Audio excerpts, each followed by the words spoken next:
Chelsea are now just one win away from lifting the Club World Cup and claiming their second continental trophy of the season. It's the latest chapter in the story of one of football's most chaotic clubs. A team that, over the past 2 years, has spent more than £1 billion, signed 2 full squads worth of players, and gone through 5 different managers. They finished 12th in the Premier League in 2023. They haven't played Champions League football in over a year, and yet they now find themselves 90 minutes away from a massive payday and a global trophy that could finally bring some structure to the strangest rebuild in football history. Chelsea's long road to this point is one of the most compelling tales of chaos, adaptation, and reinvention in modern football. An old but initially humble club, their modern era can be traced back to 2003, when Russian billionaire Roman Abramovich bought the club with a clear vision: to turn Chelsea into the dominant force in the English capital. With Jose Mourinho on the touchline and legends like John Terry, Frank Lampard, and Didier Drogba leading on the pitch, Chelsea quickly rose to power both domestically and in Europe. Over the next 2 decades, they went on to win 5 Premier League titles, 5 FA Cups, 2 Europa Leagues, and even 2 Champions League trophies, unquestionably solidifying themselves as one of the most successful clubs of the 21st century. Both of those Champions League wins in 2012 and again in 2021 were classic examples of Chelsea's footballing identity: gritty, disciplined, and often thriving as underdogs. But just as the club seemed ready to step into a new era of success in the 2020s, a very different kind of storm was quietly brewing behind the scenes. In early 2022, the outbreak of war in Ukraine sparked a political firestorm, and Roman Abramovich, facing UK government sanctions over his alleged ties to Vladimir Putin, was consequently forced to sell the club. Just a few months later, a consortium led by American investor Todd Boehly completed a £4 billion takeover, bringing an end to Abramovich's 19-year reign and marking the beginning of a new era at Stamford Bridge.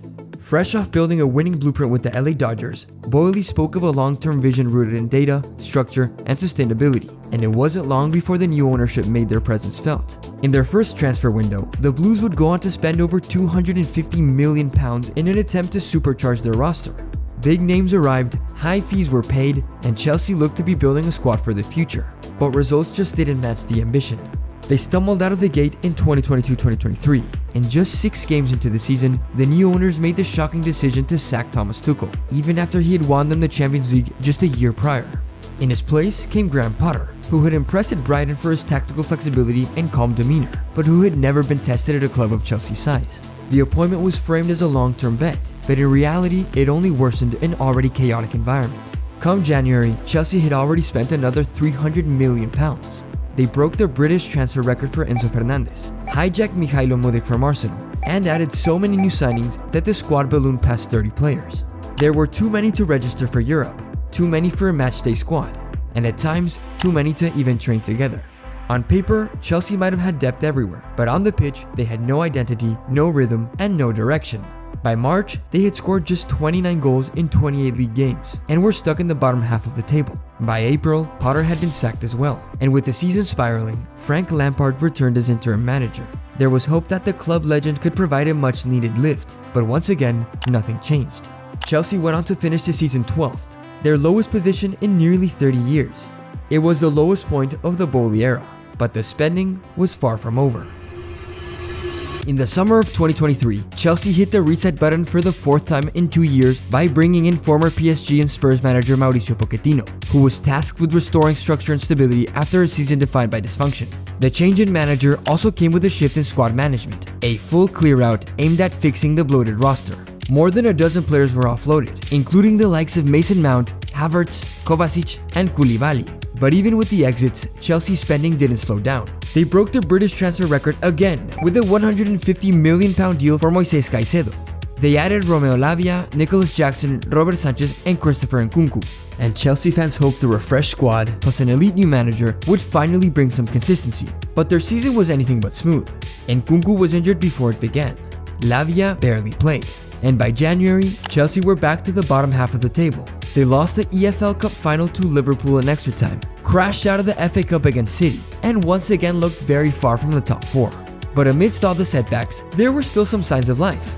Cole Palmer exploded into one of the league's breakout stars, scoring 22 goals and adding 11 assists. Nicholas Jackson found form late in the season, and Pochettino finally started to piece together a functioning team, which was evidenced by their 6th place finish that season, an improvement good enough to secure a return to Europe via the Conference League. But behind the scenes, the project was still shaky. Just 2 days after the season ended, Pochettino left the club by mutual consent, and for the 5th time in 2 years, Chelsea were back to square one. In June 2024, the Blues appointed Enzo Maresca on a 5-year deal. The Italian had just guided Leicester back to the Premier League and had previously served as Pep Guardiola's assistant during City's treble-winning season. For Chelsea, Maresca's possession-first philosophy aligned with a project desperate for tactical clarity. That summer, the club finally showed signs of a coherent plan. They brought in Pedro Neto, Tosin Adarabioyo, and Joao Felix, and Nkunku and Lavia returned from long-term injuries. And for the first time since the Boehly takeover, Chelsea started the season with a balanced squad. With their newfound energy and structure, Chelsea stabilized in the league, found attacking rhythm through Cole Palmer and Nicholas Jackson, and steadily climbed into the top 4. In Europe, they handled the Conference League with control. They eased past Djurgården, survived a tight 2-legged tie against Legia Warsaw, and dismantled a promising Real Betis side 4-1 in the final, lifting their first continental trophy since 2021. They finished 4th in the Premier League and finally secured a return to the UCL. It wasn't exactly a statement season, but it was stable, functional, and productive, and that alone marked real progress. Chelsea also qualified for FIFA's new 32-team Club World Cup by finishing in the top 2 of England's UEFA coefficient ranking across the past 4 seasons. And once the tournament began, the chaos returned in the most Chelsea way possible. They edged past Benfica in a weather-delayed round of 16, beat Palmeiras in the quarters thanks to a Cole Palmer opener and a deflected own goal. They handled Fluminense in the semifinal with a double from their latest signing. And now they stand just 90 minutes away from winning the entire trophy and pocketing a cool $40 million payday. From 12th place to trophies, from transfer mayhem to tactical structure, it hasn't always been pretty. But somehow, Chelsea have steadied the ship and are just one step away from their most unexpected triumph yet, and the completion of the weirdest rebuild in football history. What? But what do you think? Do Chelsea have what it takes to pull the upset over the mighty PSG?